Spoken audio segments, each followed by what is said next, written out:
We are going. Oh, there we are. There we are. You guys are going to have to carry it for a minute because I got to find this voicemails folder. There it is. Carrying the filter in. What? The responsibility on my shoulders is massive.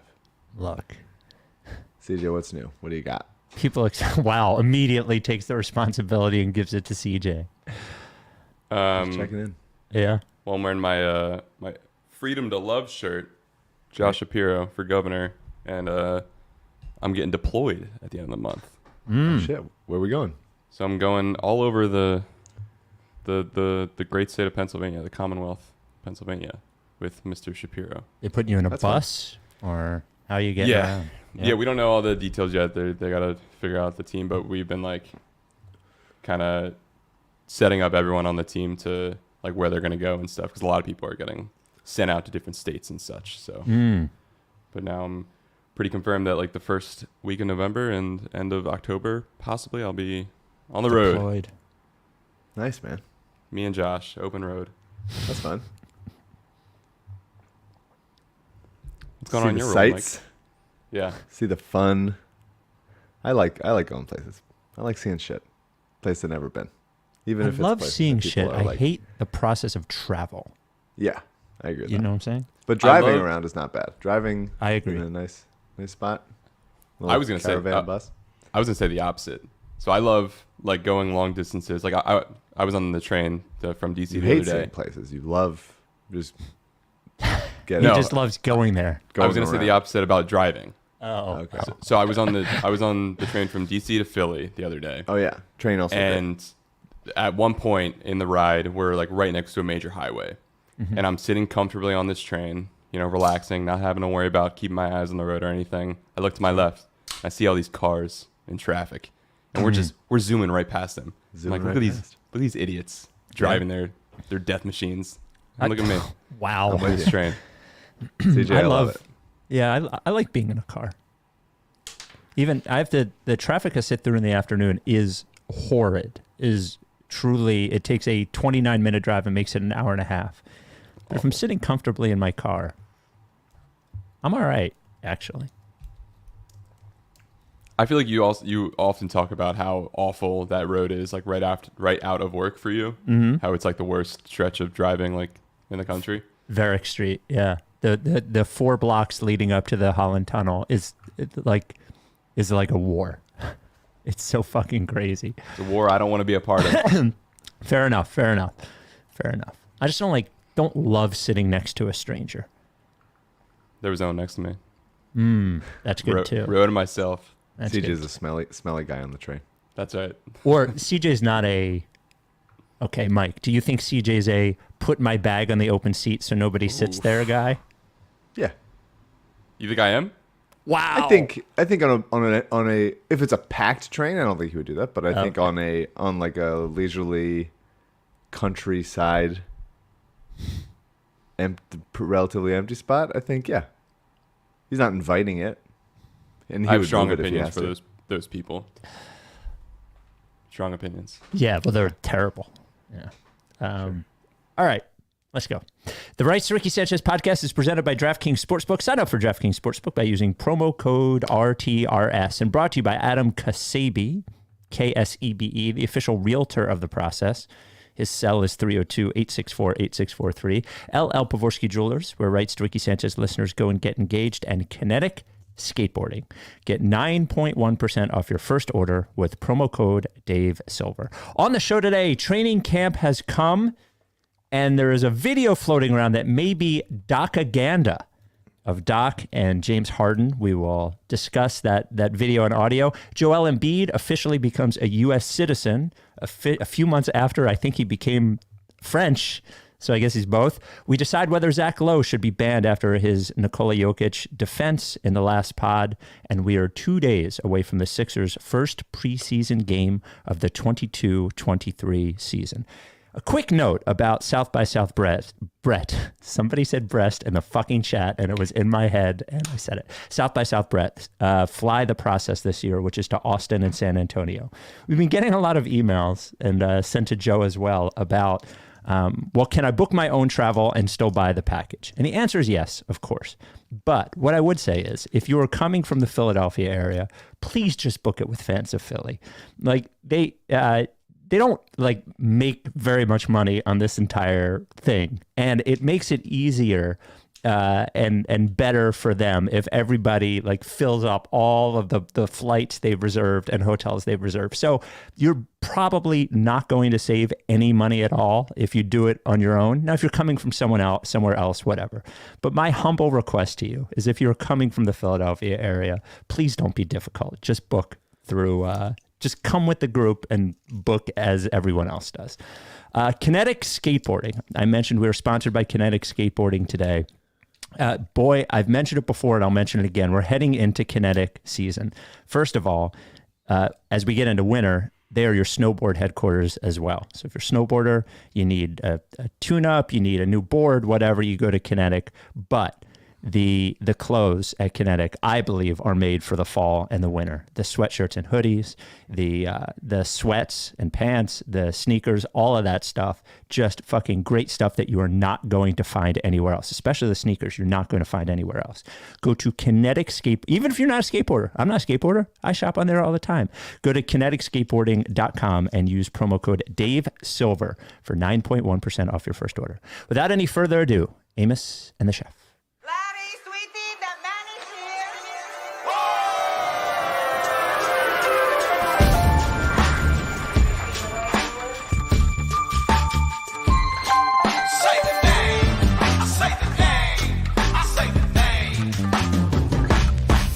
We were right, y'all.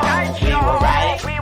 Even when it went wrong, we were right. We was right, y'all. We were right. So say the name. Say the name.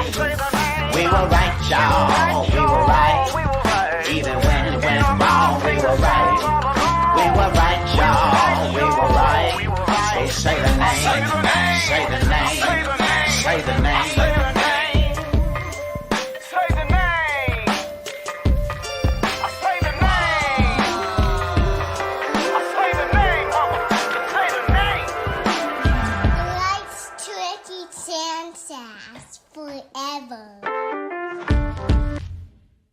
Welcome to the Rights to Ricky Sanchez podcast. I'm Spike Eskin, along with a guy who likes going places but doesn't love going there.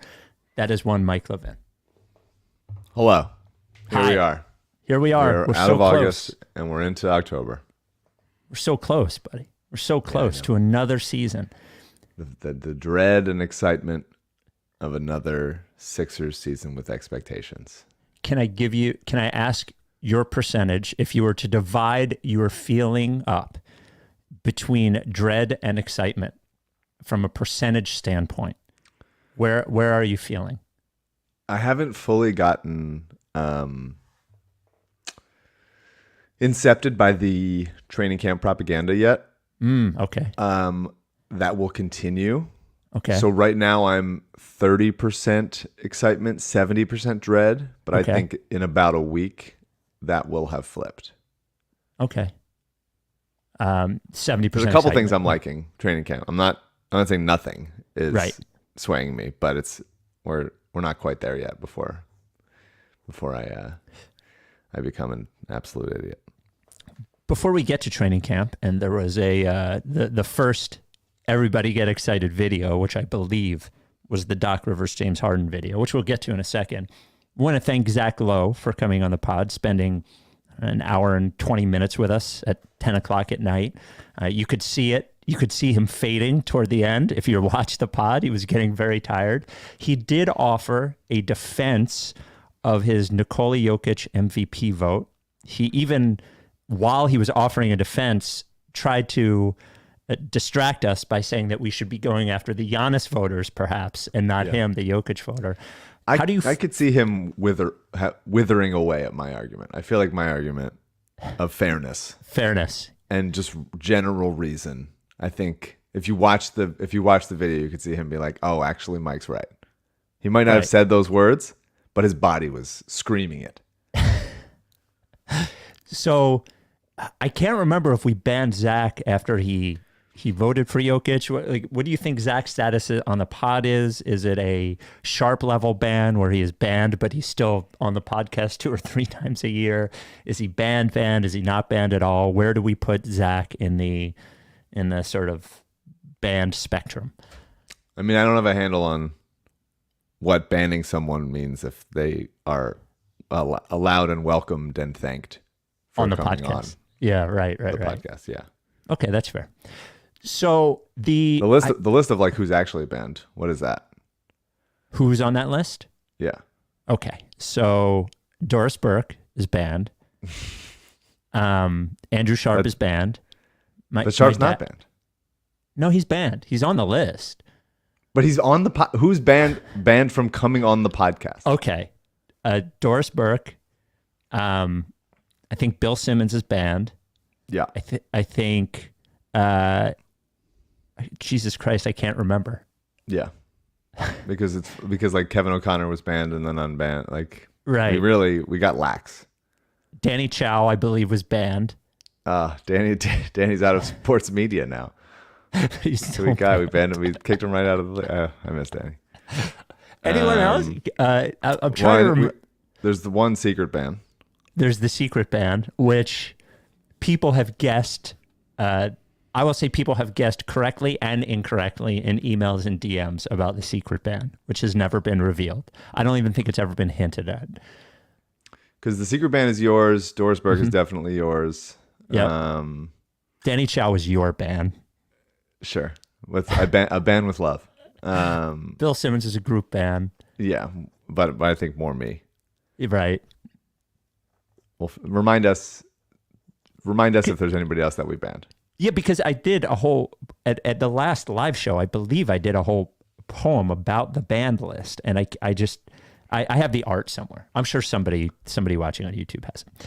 In any case, so the Sixers, or I guess it was on NBA TV. I don't know if it was on NBA TV or just on the internet, but they had the entirety of their practice streamed the other day, where people could watch. And it happened while I was working, so I was not able to watch it. And it didn't look like it was archived anywhere. But there was one video, a 2-minute, 20-second video of Doc Rivers and James Harden speaking to each other after a scrum or he was talking to all the players and then he walked away with Harden. That gained a lot of traction on the internet. And I wanted to play that and get your reaction to said video. I wonder if CJ is planning his road trip or getting this ready. I can't quite tell. Here we go. On a train. We're going to have court tomorrow, no fool. I'm just going to stay on you because I get what you're saying, all right? I want you to hear me first. I get it 100%. But what I'm trying to get Joel first is to establish himself, be a better post player. Yeah. We were a horrible, would you agree, a horrible post-passing team last year? Worse. Horrible. All right, so our objective is getting that first. And that's why you got to have the right spirit about it. And you got to be a leader. Like, motherfucker, get them to do it right. And then what we got to get great at, just because we're looking for him, if there are 2 guys in the paint and we swing it, don't throw it. All right? And then what I got to get y'all right on is when to roll, when to pop, when you got the ice. And that's what I was saying. You and him, y'all got to get a communication where y'all listen to each other, right? If you want it, like I thought that last 3 or 4 times you wanted it. We got to get you in what you want. Like, you can't just say you're a facilitator. I need you to be a scorer and a facilitator. And it's going to take time figuring it out. But we need you to be the aggressive James that you were those last 5 minutes. Yeah. And it's going to come. It's going to take a while. But when it clicks, James, we're going to be unbeatable. Unbeatable. All right? But you got to keep your spirit up. And then if you see someone else's spirit, right now, who else is struggling mentally a little bit? To me, is Tobias and Tyrese. Right. And so we got to get them going. But we got to establish Joe and you, it's a pecking order. Yeah. This ain't a democracy. It ain't a democracy. Well, you've been the president. I know what's going on. But I ain't the president anymore. No. Yeah. I just know, I know, like, when I start, like, if I'm not like if I don't got the ball in my hands, not even like saying like that though, but I just know how like valuable I am. It's not even about scoring, but just the pressure that I put on defenses to where I can draw 2 to 3 people and get Tyrese easy shots.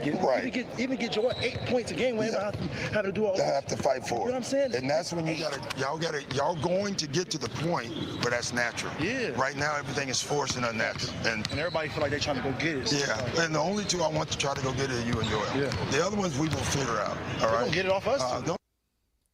All right. So I have 2 questions for you about this because I have a thought about the second question. Not really. I thought about the first question. First question is that a conversation that Doc Rivers has because he knows he's mic'd up? Is that a natural conversation with Doc Rivers? And then the second question is it a concern or a encouraging that Doc is basically telling him that he has to be aggressive in the first or second practice of the year? He's telling him we need to be aggressive, James. And it seems like that, like it almost seems like Doc is telling him that Embiid has to be the focus of the offense almost rather than what James wanted to do. So I guess the first question is that a natural conversation from Doc Rivers, do you believe, or is that a mic'd up conversation from Doc Rivers?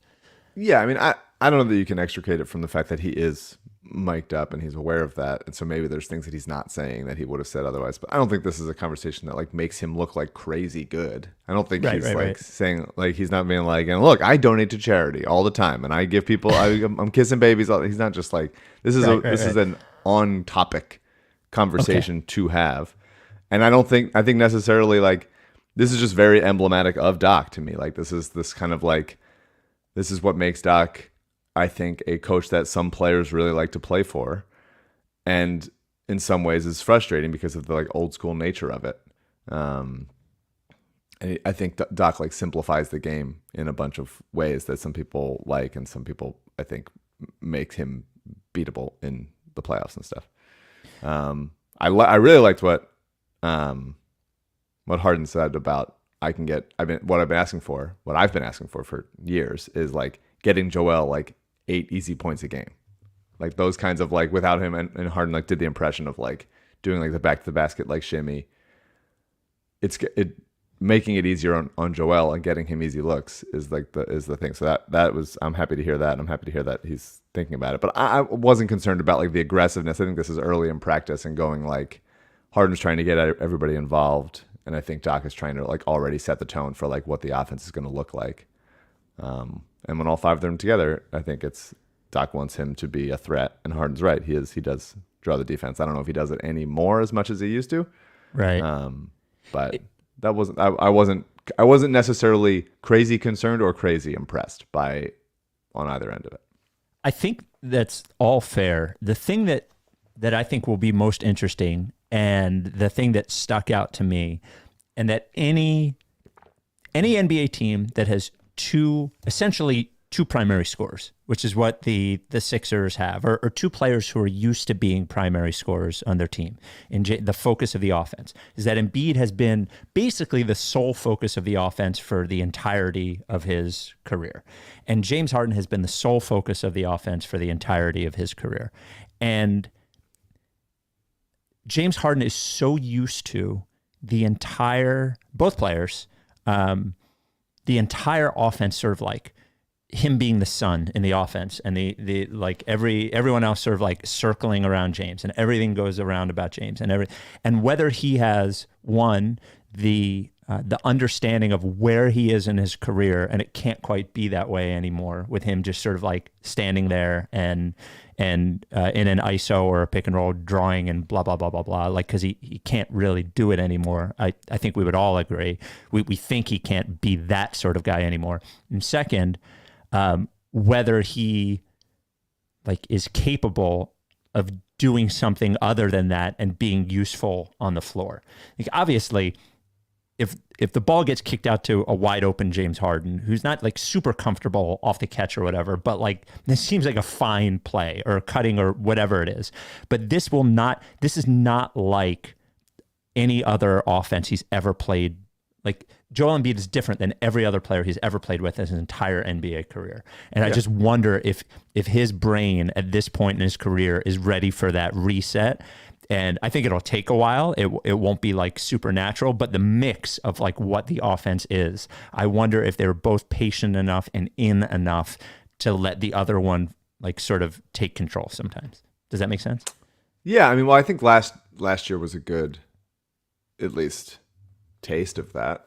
And so they have a better feel for each other going into this season and after this season than they did last year.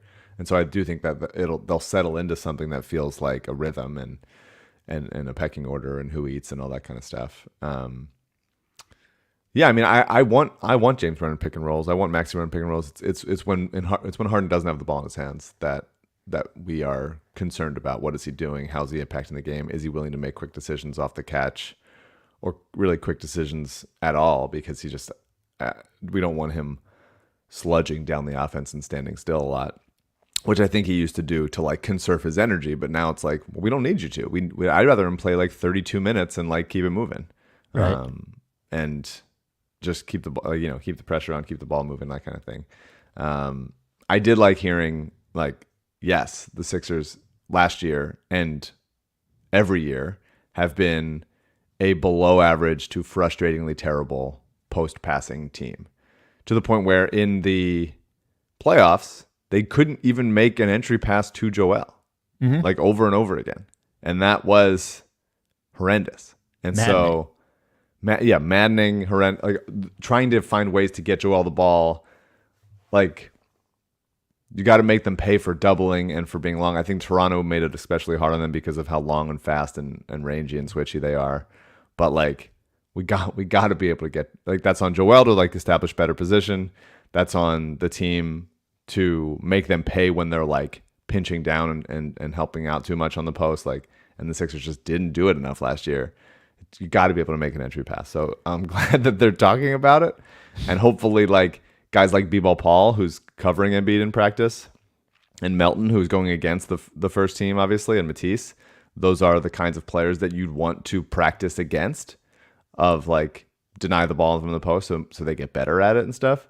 Because really it's when their offense slows down, all of a sudden Embiid's catching the ball, instead of catching it at like 17, 16 seconds and has opportunity to like make a move and then pass out of it and all that stuff. He's catching it with like 4 seconds. Right. And it's a quick having to make that decision. Like that shit matters. And so that to me is one of the most concerning things, and one of the things I'm glad that they're working on, and I need to see improve. So I want you to give me an over-under on this, and then we'll get to some other practice notes. The DraftKings over-under on James Harden points per game this year is 21.9. That's an under. An under? That's an under for me, yeah. 21.9. I think with Embiid in the high 20s, with Maxy in the high teens, Tobias in the high teens, I don't think you can expect Harden to get up that much. My prediction is this is the lowest points per game Tobias Harris has seen in a long time. That would be my prediction for, and that, so then you would, based on what you just said, this seems too high to me. But I don't know if Harden creates easy baskets for him. I don't know. Joel Embiid's over under at DraftKings is 30.1. Wow, which seems high, right? But that's what he was over that last year. Yeah, but like so it was reasonable. a different situation last year. He didn't have James Harden on the team. I guess my question is, does that make his points per game go up or go down? But my natural inclination is that it goes down, but it's an easier down or whatever.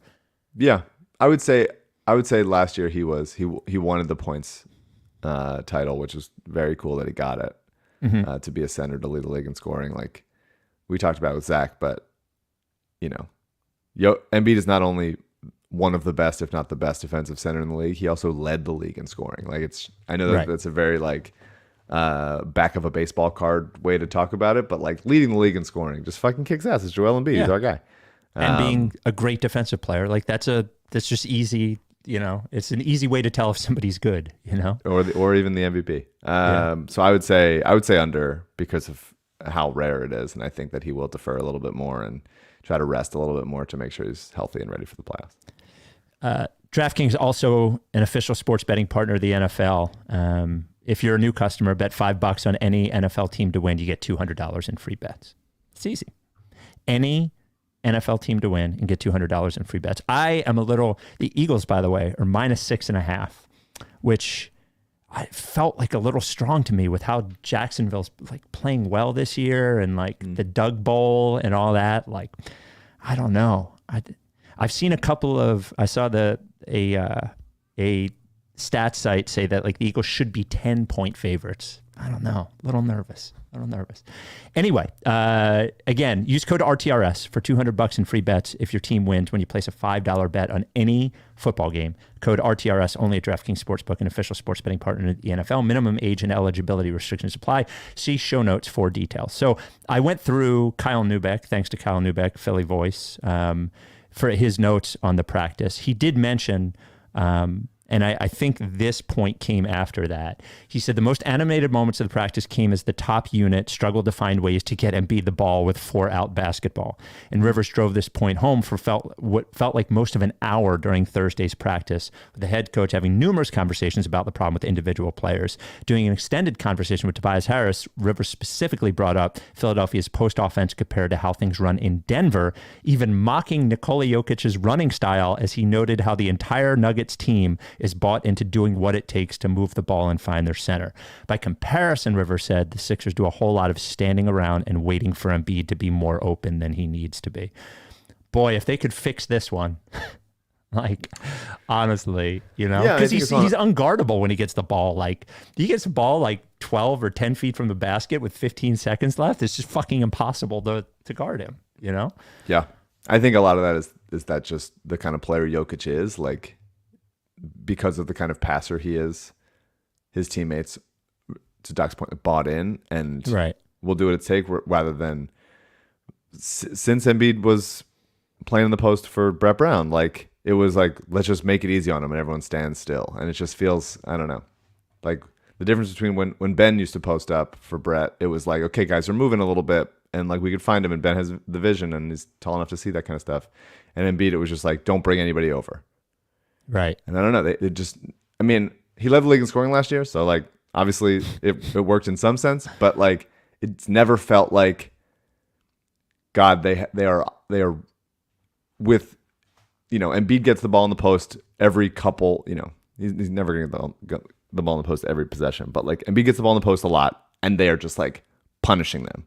You do this, we counter with this, bucket. We do this. You don't double quick enough, Embiid bucket. Like, Embiid can obviously get fouled a million times, and that's frustrating for opposing teams.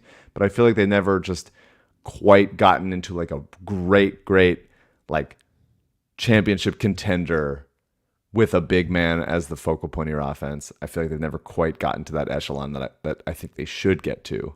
And a combination of Embiid being a good passer and decision maker with the ball in his hands in the post, and having enough shooting around him and having enough movement to like occupy the defense so they can't just pinch down and clog everything. I think that it'd be really nice if they found that this season, because they never have to me. Well, I mean, I've compared Embiid to Ewing a bunch of times, but like one of the reasons that John Starks helped the Knicks is that or even Derek Harper at that point, like any ball handler they had knew how to make an entry pass to Patrick Ewing. Like, you watch those games and it's definitely a skill, and it never, aside from the team moving around and creating, like, it just doesn't seem like for the entirety of his career that they've had like players who are just good at that singular skill at making entry passes, it doesn't seem like they've had it. So, here we go. This one was funny from Kyle. There was a moment of real anger and frustration from Embiid over what he thought was handsy defense from Paul Reed. Embiid opted to slam the ball into the floor in frustration. I was watching at this point. Oh, really? Mm-hmm. Making it known that Reed had fouled him. It came and went pretty quickly with the Sixers continuing their drill, but it was a good look at what we missed with most practices completely out of view. Paul Reed's is probably the best fouler in the NBA. I mean, fuck yeah, you want it. Absolutely so doing that. Look, don't injure Embiid, obviously, but like, make it fucking hard on him. That's what you want to do. That's exactly what Paul Reed should be doing. I'm glad Embiid is pissed off. I'm glad Embiid is pissed off at B-ball Paul. Absolutely. That's what you want. There was a quote from a few days ago from Tyrese Maxey about something. Paul Reed's going to foul me. Well, he said it was something like that, right? Well, it was him saying he didn't want to. Who do you not want to go up against in practice? And he said Paul. So one time he got the ball and he just passed it out of it because he saw Paul coming at him, and I'm like, great. He said he's going to foul him, which is the other side of it, but also like nobody wants to go against B-ball Paul, which is great. What's it called? Bodner had the quote at camp today. Paul Reed noted that it's, quote, almost impossible to guard Tyrese Maxey. After a brief pause, he added, unless your name is Paul Reed. It's so good. I love Paul Reed. I love him. Love B-ball Paul. Another note from Kyle. DeAnthony Melton is an absolute menace and consistently broke up plays when he was anywhere near a pass. They could have been in transition. They could have been in a half court, but he was there either way. Hell yeah. The only thing I keep thinking now that, I've not watched a ton of DeAnthony Melton. I know his profile by looking at stats and, what little I've seen of him and so on and so forth. But like, you hear things like this, and then you look at, even statistically, his threes per 36 have increased every year. And I think last year he was at like 8 threes per 36. Mm-hmm. And I just can't, I know there's no way to do it. I'm sorry to keep harping on this, but it just seems like the best lineup for the Sixers, a closing lineup, is Harden, Maxey, Embiid, Tucker, and Melton, and not Harris. I don't know what Harris is giving you in that spot that Melton is not. And like maybe he can guard up to 4 and Melton's not going to guard up to 4, but like you have PJ Tucker and Joel Embiid on the floor. Yeah. Right. No, I mean, I don't disagree. I don't disagree there. I think if the Sixers are up, I would take Maxey out sometimes for defense. I would take Harden out sometimes. I don't think Doc's going to do it, but I would play with that kind of stuff because Melton is a great, like, muck it up type player who can handle the ball a little bit. He's not creative with the ball in his hands, really. He's not an excellent shooter, but he is a guy that can do a bunch of everything and really is an impressive defensive player. And putting him, Tucker, and Embiid on the court together would make it really, really tough to score against. I love DeAnthony Melton, man. I during practice that I watched, him and Shake were laughing a lot together, which I thought was cool. I think that them together is a really nice, like, bench guard pairing that can play off each other, on ball, off ball, the same thing. I think both of them will cycle in with Maxey and Harden when they're on the bench. Really, really excited for DeAnthony Melton, man. I love him. I'm so happy he's here. Well, it just seems like they haven't had a player like him in the entirety that we've been doing the podcast. Do you know what I'm saying? Yes. Like the combination of fiercely hounding defensive player, athletic, and also can dribble. Yeah. Even if he's not elite at it, he can just like handle a little bit serviceable stuff, and also can shoot, and also is willing to shoot. I think that's the kind of thing we've been like dying for people to develop their games in that way, and he has, and he just has. Like I think he played point guard at USC for one season. He went to Memphis. I was in Houston first, but he went to Memphis and like played it with Ja, and it's like that's Ja Morant. You got to be able to fucking shoot the ball when you're playing with Ja Morant, and he simply decided okay. And for so many guys with the Sixers, they haven't quite done that. And so it's nice to trade for like a ready-made package of a guy who's already like the player we hoped so many people would develop into. Right. Just the bench player that can play with everybody, that does the things you want him to do. Exactly. And the final thing I wanted to bring up, that this is just sort of like Mike catnip. This is like my gift to you during the pod. Yep. In small doses, I thought Jaden Springer looked pretty good during practice. Some of that is his unit of end of bench guys played a bit harder than the entrenched rotation guys, but credit where it's due. Let's go. Yeah, I mean there were also who did I see talk about this? Might have been Bodner. I don't remember. There was a like quotes about Jaden Springer from like that PJ Tucker was talking about. I think Doc was talking about him, saying like he's so young. Obviously, he doesn't know what he's doing yet, and we got to figure out how to like make him useful on the offensive end, because in college he was just like stronger and quick enough, and he could just get places, and that's not really the case in the NBA. His handle is not developed enough than his shot, whatever. His shot does look better, a little quicker, and just like watching him like take shots in drills and stuff, seems like he's not Evan Turnering it quite as much. It seems like it's coming up quicker and easier. But PJ Tucker was like, man, he's going to be really good. He's doing a lot of the stuff that young guys just don't do. And defensively, like if you can play defense in this league and you're athletic enough, then there's a place for you somewhere. And I hope that he can develop his shot and become like exactly what DeAnthony Melton does. I would tell him to just like look at DeAnthony Melton all the time, be spying on DeAnthony Melton, break into DeAnthony Melton's house, like steal his clothes. I would every single thing that DeAnthony Melton is doing, Jaden Springer should also be doing. Every single thing, everyone. And because Springer has the potential to be, because of his body, it's a very weird, like fucking dump truck body. Like he has the potential to be able to like Kyle Lowry-esque guard way up because of how sturdy he is capable of being.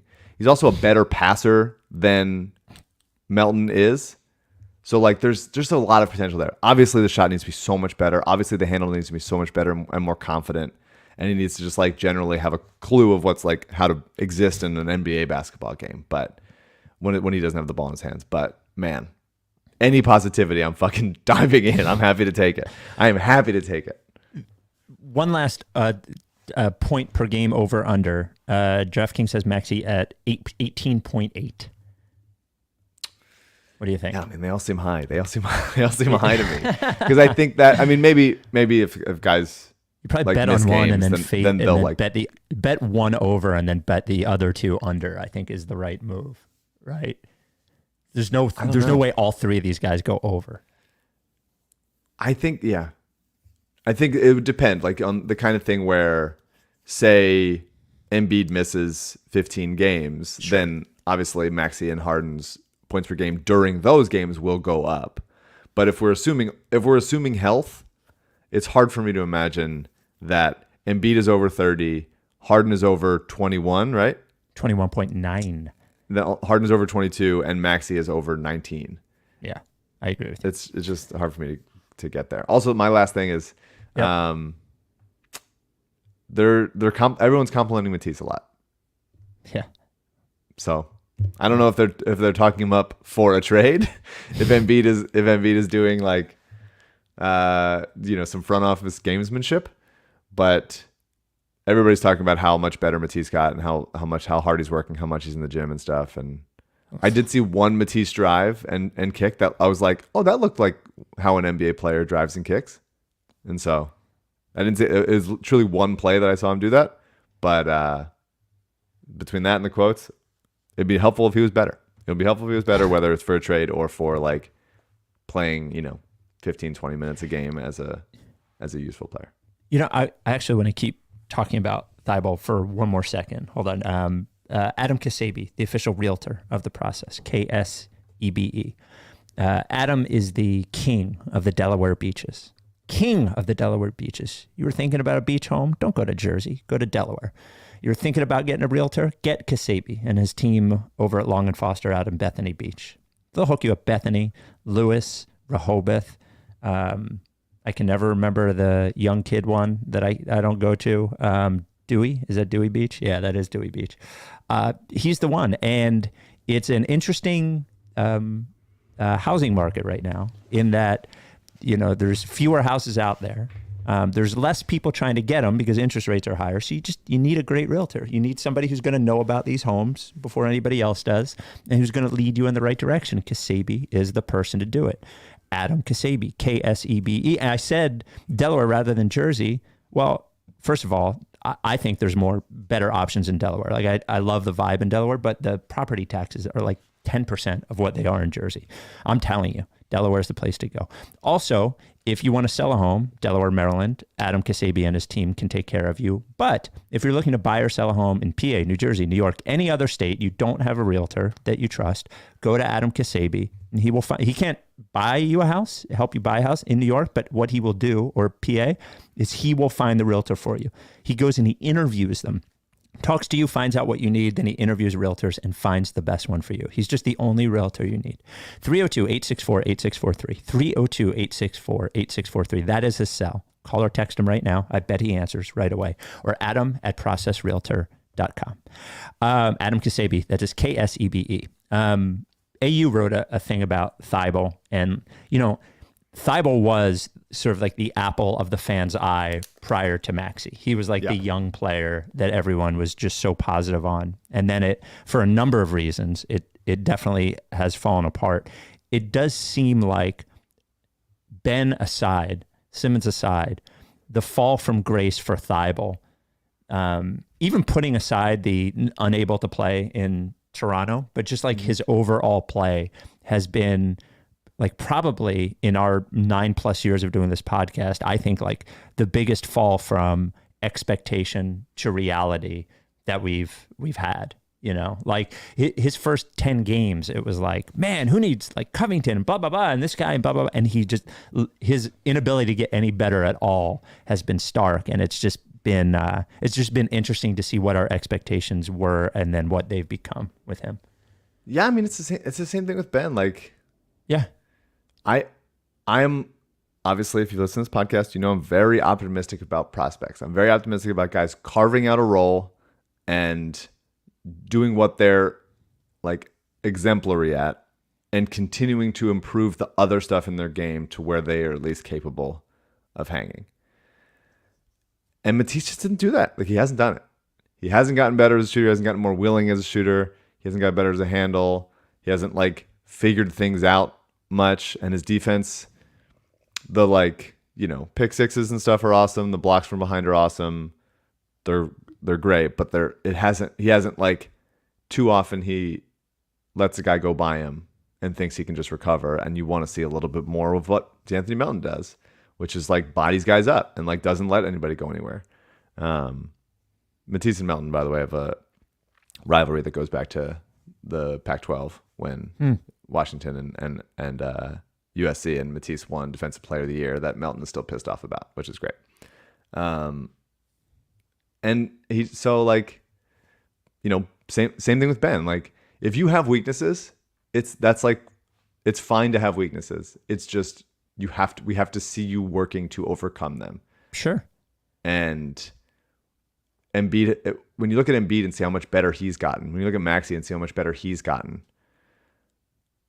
B-ball Paul, I mean, I don't know if he's gotten better, just like been able to be more of himself. We'll see if he improves as the years go on. But like, we gotta see it. We gotta see you working to give a shit to get better. And Matisse didn't do enough. And plus the vaccine stuff was just like really dumb. And him to not be able to play in the playoffs after he got one of the shots, it's just like, come on, man. I think it soured on a lot of people. So hopefully it's better. Hopefully it's better. Before we get to Embiid becoming an American citizen, did you see the Evan Turner? Like, I hated Evan Turner when he was here. Then when he left, I grew this appreciation for him because he's definitely dry and funny in a way that he I didn't recognize when he was here because he was so maddening as a player and so disappointing as a player. It's annoying, but I do respect he still fucking hates Philadelphia so much. Did you see the tweet when it was during the Eagles Commanders game? And he said, I remember when everyone in Philly was on Wentz's top when he was healthy in the MVP race and winning games. Some of y'all's timelines don't reflect that same energy, LOL. But I guess Sports City gonna Sports City, shrug emoji. Like, he's just like, it's just funny. As bad as it went with Wentz, like, I know in his head, he's like, yeah, me and Wentz the same thing. It's like, as bad as Wentz has gotten, you were never as good as Carson Wentz was even. He really wasn't. I never liked Wentz. This is not the same thing. He's doing a podcast, I think, with Andre Iguodala. Have you heard that yet? For a while, yeah. Oh, okay. Have you listened to it ever? I might have heard a clip. Okay. In the past, but they've always kind of like had each other's back. Yeah. Which is odd because Evan was drafted to replace Andre, and then they just never traded Andre, and it sort of stunted Evan a lot. Evan also just like he wasn't that good. Yeah, just wasn't that good. It's great. Like that, he would never get drafted number 2 at this. Is it crazy? Only 12 years ago, the 2010 draft. Yeah, which is wild. Yep. But the idea that like a 3-year college player with limited athleticism and a limited outside shot and a very limited hand, like it's crazy that they drafted him at 2. Looking back at it, and it all seemed so natural. By the way, it seemed like the exact right pick.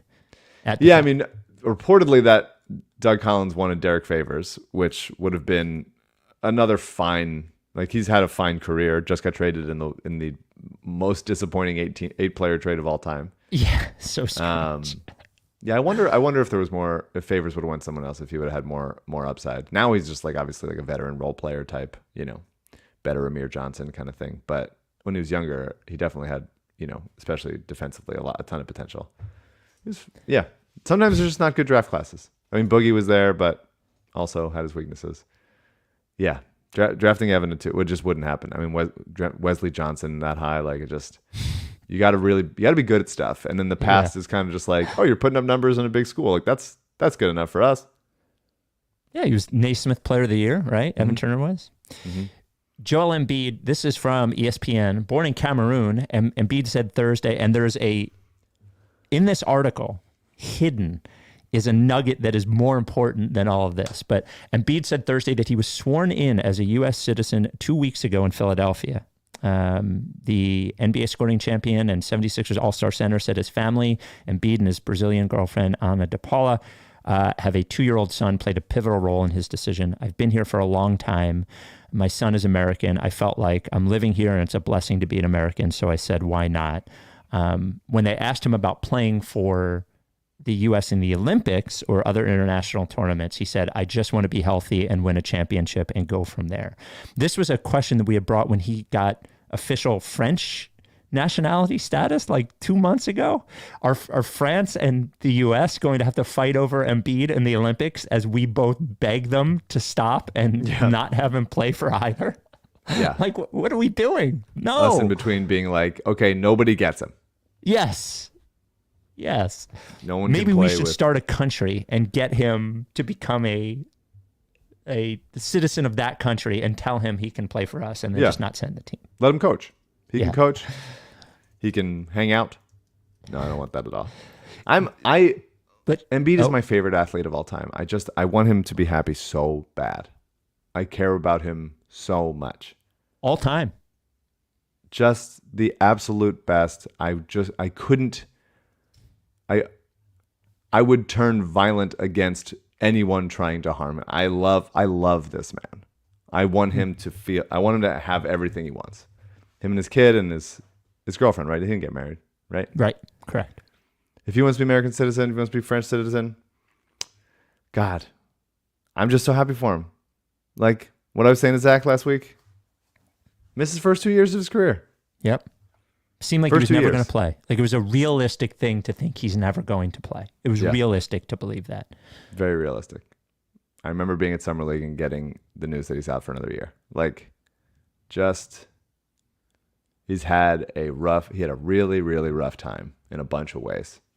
And he was scoring champion last year, should have been MVP. He's got James Harden wanting to come to Philly, PJ Tucker wanting to come to Philly to play with him. It's like he's the guy. He has become the guy. He's the man. He's incredibly charming. Like it's amazing that all of the things about him we get to have. And I'm so happy for him that he's happy.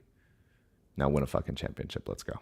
So here's the thing that was buried in the article that I didn't see anybody else mention. Embiid said his thumb, quote, is still not the same. I did see that. I didn't like that. You can't control freak accidents. I need to keep on going. I'm only doing this for 20 years. Really? I like 20 years. Yeah. I like that. I need to get it all in while I can. Yeah. Now, Embiid is Embiid loves the dramatics of it all. He does love saying that he was hurt. But man, I just wish I hadn't seen that quote.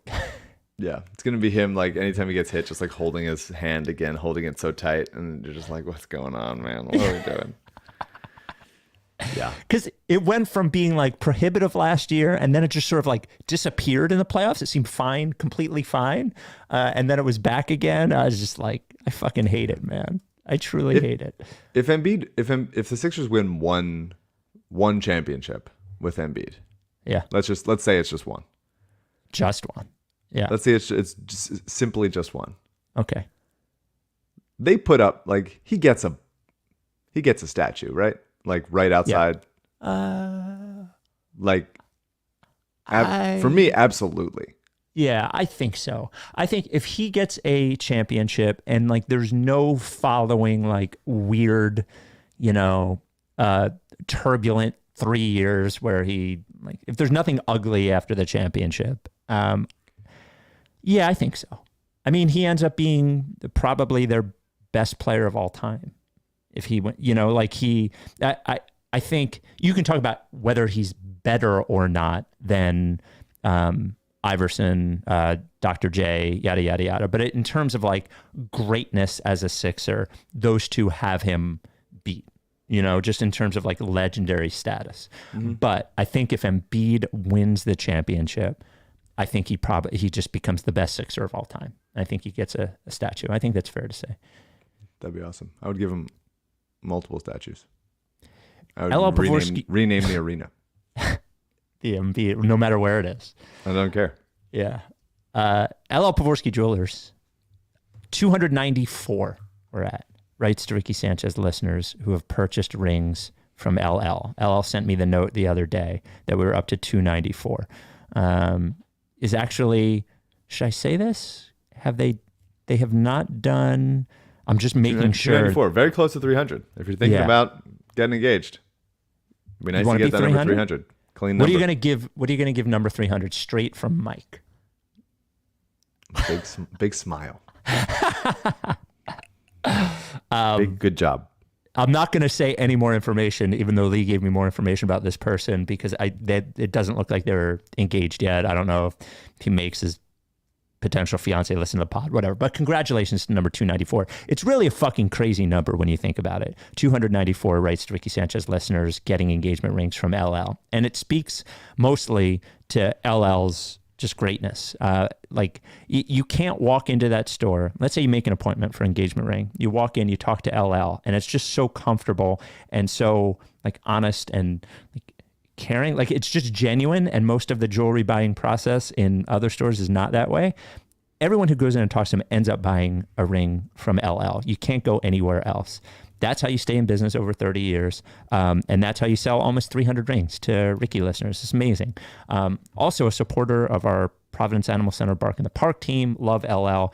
Here's the thing though. If you want to get one of those rings, if you want to be number 300 and get the smile from Mike, you got to make an appointment. Don't just show up at the store, make an appointment. He wants to be able to show you what you need to be shown. He wants to be able to make the proper time for you. So make an appointment. 215-627-2252. By the way, not just engagement rings, any sort of jewelry. You need an anniversary gift. My anniversary is coming up middle of this month. You need a birthday present. You need just an I love you present. LL is where you go. You can send him an email, Lee at llpavorsky.com, or you can just tweet him at llpavorsky. As I mentioned, a supporter of our charities, Providence Animal Center, Mama T's Community Fridge, LL Pavorsky Jewelers. Let LL make an Embiid statue out of rose gold. Mailbag, the Lorenzo Brown mailbag, writes to Ricky Sanchez at gmail.com, or leave us a voicemail at 833-LICKFACE. That's 833-LICKFACE. Let's go to the voicemail first. Let me make sure the volume's up so I don't fuck this up like I always do. Hi, this is Rebecca. This really is not that big of a deal, but I am just genuinely curious and I guess concerned that Mike is the only person I've ever heard pronounce Mr. Cantor's first name as Enos. I guess it's possible that it's one of those situations where he is the only one who knows actually the correct, culturally, linguistically correct pronunciation. But just wondering if you, Mike, just really love coming close to calling him penis or just saying that word. That is so tangentially basketball related, but I guess non-basketball. How do you guys feel about camping, hiking? Are you outdoorsy people? Do you feel oneness in nature? Okay, your pod is so weird. I love it so much. Bye-bye. Mike, are you calling Enes Kanter Enos because it sounds like penis? I don't know. Maybe. There's a decent chance about it. It's worth the call out. I think other people pronounce it like that too. I agree with you. I when I first listened to the voicemail, I didn't know it was wrong. But when you look at I probably should be saying Enes. Yeah, that when you look at the spelling, it's Enes, not Enos. So yeah, probably is. It is pretty close to penis. Yeah, that makes a good point. Email comes from Mark, Rights to Ricky Sanchez. We didn't answer the camping thing. Oh, I personally, I was never a nature person, and then. I think I've mentioned this, like 4 or 5 months into the pandemic, there was nothing, you couldn't go anywhere, do anything. My brother and I met at a cabin in Colorado and just went camping because it was a way to do things without being near people. Not camping, hiking. And I realized that as a generally anxious person who has battled that for a number of years, that it made me calmer. And it was like something to do without actually doing anything, if that makes sense. It didn't make my brain work. And I love it now. I don't want to camp. I don't want to sleep out there. And I think it's mostly because I don't want to get eaten by a bear or my back to hurt. But I have found an appreciation over the last few years of nature and hiking. Mike? Yeah, I like the vastness of nature. Give me like a big field. Yeah. Out in the middle of nowhere and stuff. Camping wise, I did about 10 years ago, went camping with my friends, 2 of my friends, and realized that I forgot my sleeping bag. So that brutal. Tells you my level of expertise. Yeah. I knew I was supposed to bring one. I didn't grab it. I know exactly where it was. So my friends, as they got warm in their cozy little sleeping bags, they would take off like a sweatshirt or sweatpants and just like give it to me next to them, laying in the middle of just like very cold, like slowly assembling clothes throughout the night. So, we know. But yeah, all right. CJ's about to pop in, looking with like the coolest glasses on you've ever seen, like looking like Mr. Camp Man. What do we got, CJ? Let's talk about it. Come on. CJ's a nature guy. I wasn't gonna do it, but just tuning in on camping, I think there's nothing better than waking up with like fresh air. Like that is the best sleep. Like, yeah, you can definitely fuck your back up if you don't sleep properly, but you can also get like a sleeping mat. You can get a better. I have a bad back. Like right. I have a, hey, you might need surgery kind of back. So I live every day thinking if I step the wrong way, that might be it for me. So I understand what you're saying. So maybe not great for you. Yeah. But in general, that fresh air in the morning is nothing better. Mr. Nature. Yeah. The first time, it's funny now thinking back about it. I did like that hike that my brother and I took, but I think 4 or 5 years ago, my wife and I took a vacation. We sort of like bounce off year to year who gets to pick where we're going to go because we have different interests in where we want to go. And we went to Portland because I wanted to go there. And we went on a hike there. And I think it was the first time that we were on some mountain in some fucking forest that I looked at it and I was like, wow, this is fucking crazy that this is just here. You know what I mean? Like when you live where people are all the time and then you go and you realize that most of the planet is like this. It's just like without people there and fucking, it's just like taking it in, looking at it, taking pictures of it, looking at it later. It is like the wonder of it is pretty crazy, When we were in Colorado the last time, every hike we went on, there were like significant warnings before we got on there. It was like, hey, there are bears here. There are a lot of bears. And if you see a bear, put your arms above your head and try to scare it. Unless it has cubs there, then fucking run.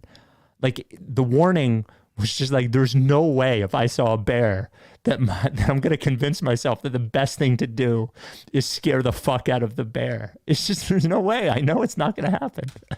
So, Rights to Ricky Sanchez at gmail.com. This email comes from Mark. Hello. Because this is the Lorenzo Brown mailbag, I think it's worth noting that Lorenzo Brown tore it up in Spain for Eurobasket. He's apparently their Michael Jordan. Yeah, he did. Lorenzo Brown did have a great Eurobasket, which is amazing to see. I love it. Basketball question. How do you feel about PJ Tucker as a starter? It feels like most people assume he inherits the Danny Green spot, but I'm nervous about injuries at his age. We got him to be a playoff motherfucker, and in my opinion, it would be foolish to play him more than 15 or 20 minutes off the bench in most regular season games. I mean, 15 is not going to happen, but I wouldn't mind him being a nominal starter as a sign of respect and status and stuff, and him playing like 24, you know. I don't mind in regular season games. Like I definitely don't want him getting up to like 35 in like a December game. Who gives a fuck about that? Like it should be monitored, because especially as we said last week, like this is the deepest Sixers team that I've ever seen, and so it's like let's really count on that depth to not have to play these guys major minutes and give them rest day from time to time, like those kinds of things. But I think, you know, they got him to start him. They're going to start him. Yeah, and I don't know. I don't know if you're aware, the coach of the Sixers and his commitment to playing guys a lot. It just seems that PJ Tucker is definitely, for the first 3 weeks of the season, going to average 36 minutes a game. No. Yes, he is. No. There's like no way around it. And by the way, I think he wants to play. He just seems like one of those guys that we're just going to play him until he can't play anymore to some extent. But you say you don't want to play 35 minutes a game. He's going to play 35 minutes every game. No, they can't happen. He's going to. There's no doubt in my mind. It just cannot happen. Over under minutes per game, 29.1, PJ Tucker. That's what it is, or that's what that's what I'm setting it as. There's no way there's for the season. Yeah, He's over. I think probably over. Yeah. I think probably over. But if it's 30, that's fine. I'm fine with 30. I'm fine with 30. Okay. I'm fine with 30. But if it's 35, 34, just like he doesn't need to.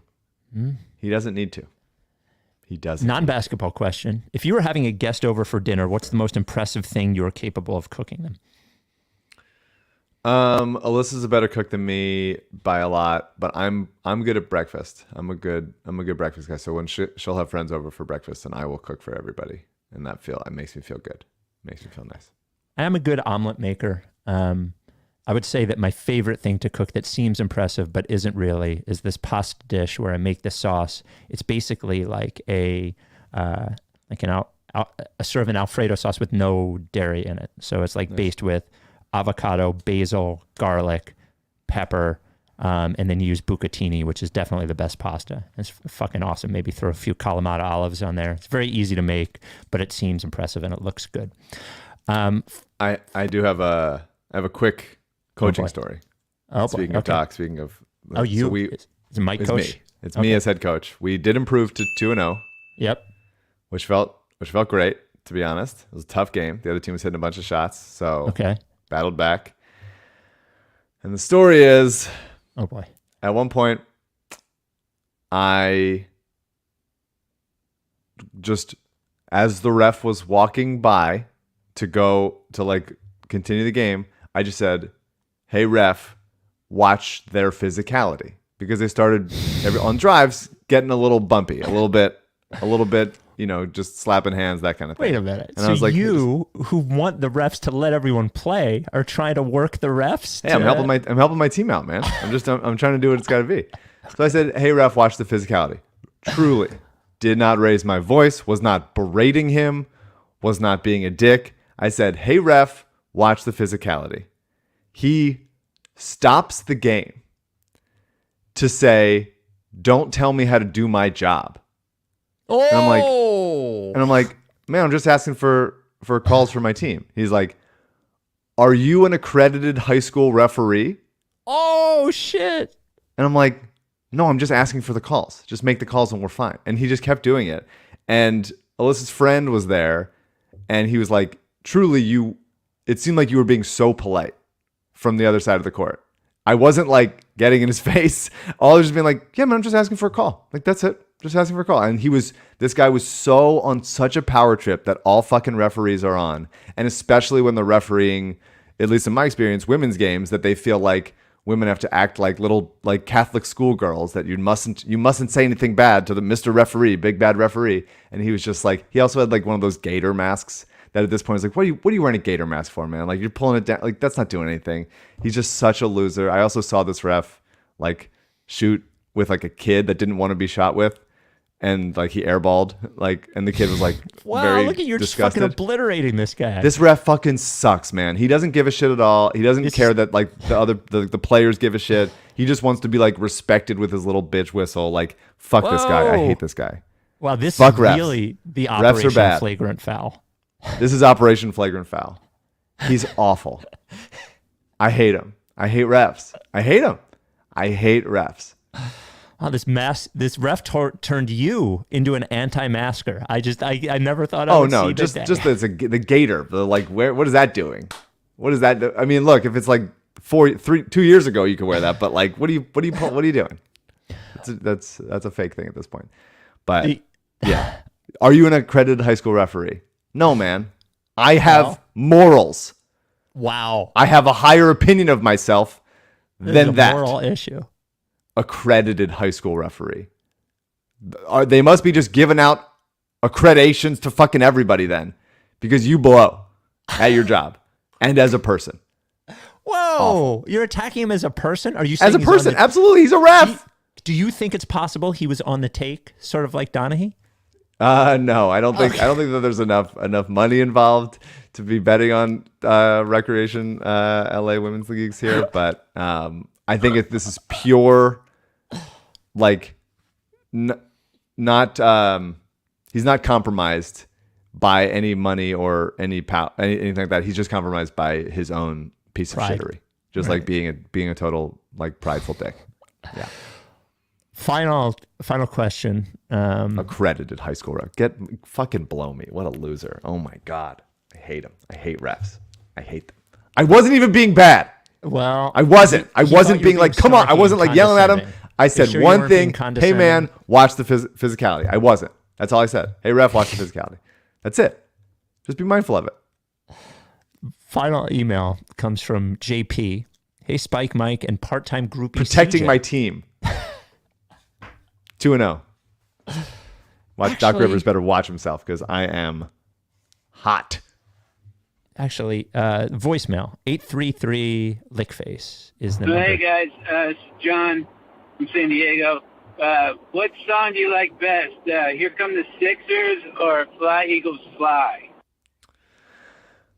I mean, two great songs. Let's just establish it. I know Spike doesn't like Here Comes the Sixers. He's wrong. It's a tremendous song and a beautiful song and played after wins. Fly Eagles Fly is more fun to sing with people. Yep. Here Come the Sixers is more fun to hear, I would say. I hate Here Come the Sixers. And I think Fly Eagles Fly is the perfect song because it is easy to remember the words. It's short. It ends in spelling out the team name.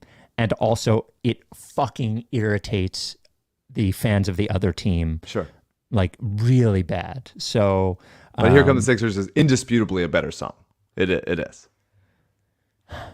There's more like tune to it.